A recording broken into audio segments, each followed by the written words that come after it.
Day on Wall Street this week is sparking fears of a recession. How will it impact Connecticut and impact you? We'll ask financial planner Eric Hogarth. Plus, he's trying to get his old job back, former Hartford Mayor Eddie Perez, and why he thinks he should replace Mayor Luke Bronin. Also, Connecticut is in the hunt for tourism dollars. Why should people vacation here in the Constitution State? Randy Fivish, the state's tourism director, is here with us. It's all straight ahead this Sunday morning, August 18th, 2019. From Eyewitness News, Connecticut's most watched local political program, this is Face the State. It is 8:30. I'm Dennis House. Thanks so much for joining us for Face the State.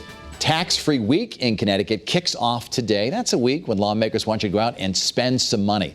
But after the worst week on Wall Street of 2019 this past week, what are consumers thinking? What is their attitude about spending money and saving money? With us today, Eric Hogarth. He is a certified financial planner with Johnson Brunetti, frequent guest on some of our other programs here at WFSB. And we thank you for being here, Eric. Thanks, Dennis, for having me. So after this Wednesday, which was just horrible, worst of the year, what are people thinking as they go out this week? Because they're looking to spend some money, maybe save some money on taxes. What's your advice? Well, it's interesting because that was one of the big articles that came out Thursday morning that, so the market in the morning Thursday, well, now it's going up. Yep. And a big factor there was consumer spending, which accounts for 2/3 of the economic activity going on within our country, is up, right? And we're a largely retail-focused nation. We spend money, and that holds things up. And Walmart announced earnings before the open of the market on Thursday, and earnings were way up, right? And their shares up 4.5% just on Thursday alone. So that's a positive thing. If you were,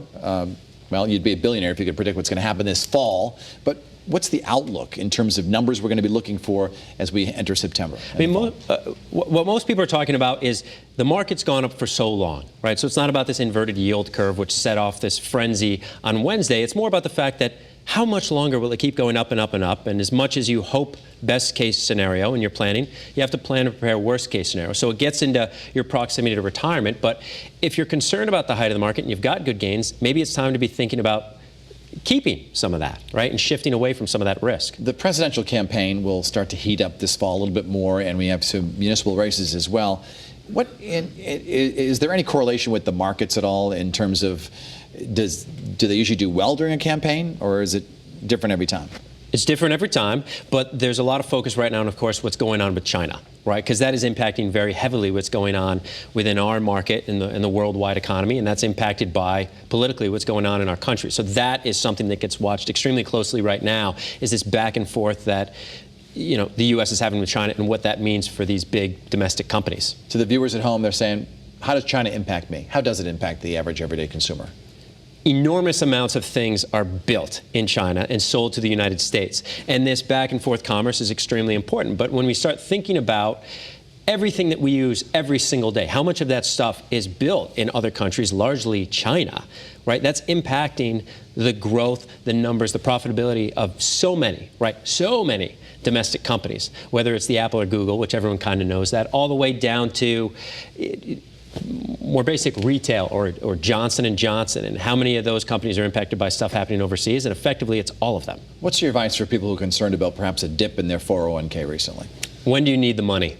Right, that's what you need to be thinking about. Is there is no, I've got to be doing this or I've got to be doing this. It's very specific to you, right? If you're 30 and you're saving for retirement, keep saving. Don't ever stop.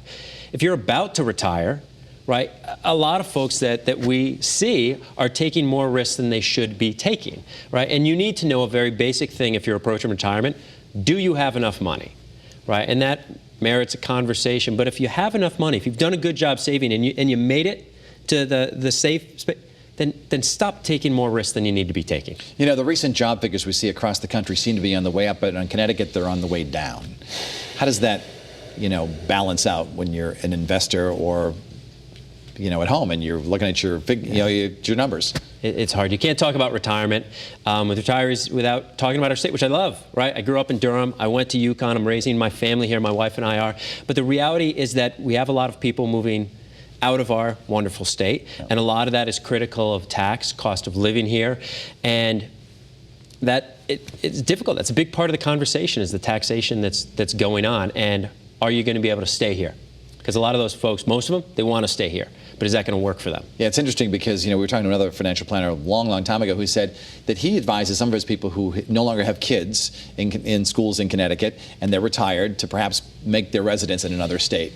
It's a tough piece of advice to give, but financially it does make sense for people, which is why many are going. So it depends how much. So we look at a shift. If it was 20 years ago, a lot of people, the goal was, it'd really be great if we could have 2 homes and spend time between the 2. And now with the emergence of whether it's Airbnb, which maybe older folks aren't using as much, but just long-term rentals, now it's more and more often people say, I really only want to own one house.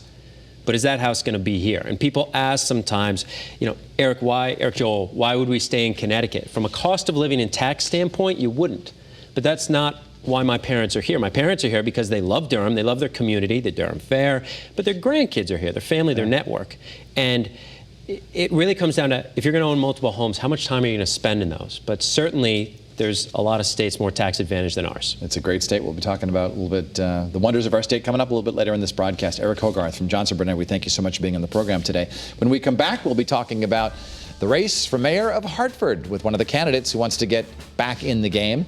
We also welcome you to watch past editions of Face the State right now on our YouTube channel or on our app.